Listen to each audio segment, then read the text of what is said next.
I'm out here today on a very windy afternoon with my kayak in pursuit of some really good quality panfish, particularly bluegill. I found out about this lake from a person who talked to a person who talked to another person that happened to come here 1 year ago and do really well on bluegills. I'm not fishing this lake behind me. It's relatively easy to get to this lake. As a matter of fact, all you need is a four-wheel drive vehicle. So instead, I need to paddle across this lake, go through a narrow channel. I've never done this before in this area, so I don't know how long it's gonna take, but it's a new adventure for some bluegills. I hope it pays off.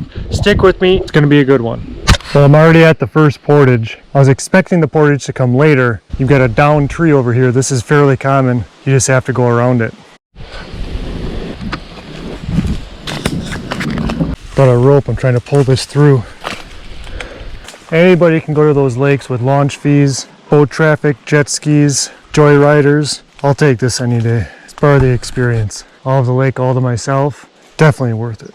It probably wouldn't be so bad if I didn't have minnows and a floater bucket, the battery and the locator and everything. For small lakes like this, generally you don't need locators, but I'm really curious to see what that bottom contour looks like. Oh, there's a log. Probably just want to see me catch bluegills, but this is all part of the story here. So I have to get up. There's a pothole, another beaver dam it looks like. Pothole, another beaver dam. There it is, you can see it, almost there. I felt the need to make one dam, 2 I'm standing on, 3 back there by my kayak. Another reason why you want to bring long rope, you have so much more leverage. You can access things so much easier. You can pull from afar. You don't have to be down that muck pulling this around. Works pretty slick. I'm on the second beaver house or beaver dam right now.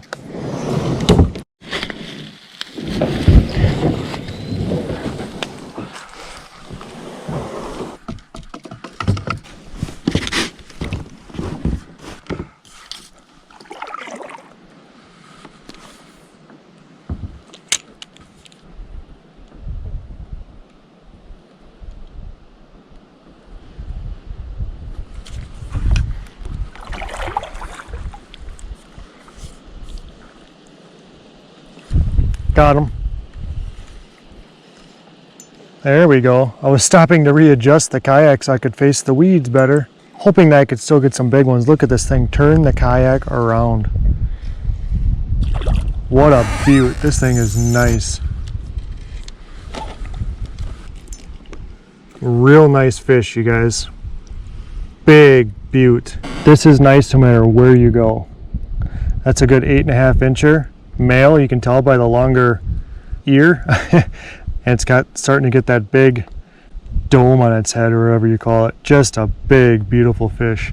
I hesitated, I stopped. They're not real active today. It's tough fishing out here. I've been here for a while, gotten quite a few small ones, but these big ones are just not super active right now. So I've really got to slow down my retrieve, pause sometimes, switch to a crawler, switch to a minnow. Sometimes you just have to switch it up.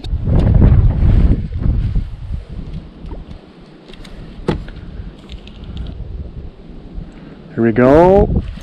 Got him.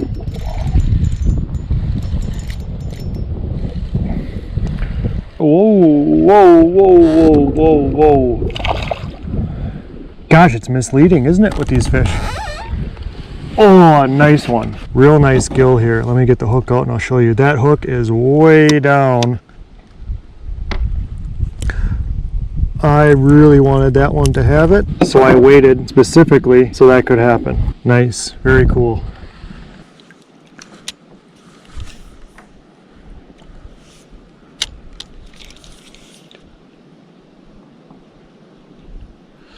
Got him. Now, hesitate and you'll get him. Feisty does not like the kayak. Oh, another dandy. Beautiful fish. That hesitation. I'm telling you, if I was a little kid doing this, I would have a hard time getting these fish in because little kids, as you know, aren't always patient when they fish. There's another one that's got the nice bump in the head right there. There's a nice 8 1/4. Nice night.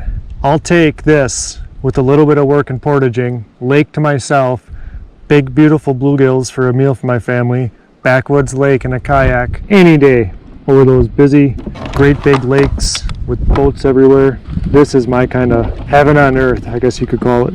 Look at that guy. Exactly what you want. So one thing I noticed is that when I'm putting this on, I'm going to slide it up the hook, like you normally do, have it come out. This is a bait holder hook, so it works better. Go through once, go through twice, leave that tail. If you don't leave the tail, well, I don't know for sure, but I've experienced tonight that when that tail isn't on there, I'm getting less strikes. So like I said, the bait I'm using, homemade spinner bait on wire, it's red and orange beads, gold number 2 blade with a bait holder hook, size 6 probably. I update a little bit because it helps keep the smaller fish off. And so if that eye of the hook there, that top circle is bent in toward the hook point, like a lot of them are, if you go to like a tackle store or whatever, or you look at the hooks you have in your tackle box, look at how this circle right there, top of the hook, the eye there, is actually angled in to the inside of the hook, and that doesn't work well with spinner baits. You want to make sure that's nice and straight with the shaft. Come on, big one. 9-incher right here. Come on. Ooh, something. Now, bluegills fight really hard, pound for pound. A 7-incher can fight quite a bit. We're gonna see what this thing is here. No, just a little one. Not too little, probably too little. Well, let's get a measurement on them. Spots on them. Wonder what that's from. Could be 8. Felt like it was 8. Looked like it was less than that in the water. Lay flat. Yep, that's 8. Wonder what those spots are on them. If you know what those are, let me know down in the comments. They're black little spots all over. See you later, dude. Alright, so the last one was an 8-incher. I threw it back. I'm going to be a little more picky right now and let the 8s go back. There's a beaver right there. There's the beaver's house. Woo! See you, buddy.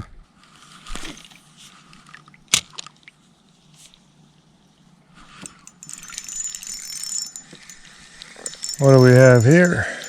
Don't go in the weeds. Ooh.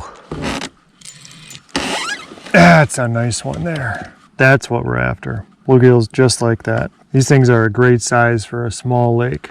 That's an easy 8.5-incher. Couple nice fillets. We got a nice meal and just enough for a meal for my wife, my daughter. Probably come back here next year. I don't like to go to these lakes too much. It's easy to mess up small lakes if it gets too much pressure.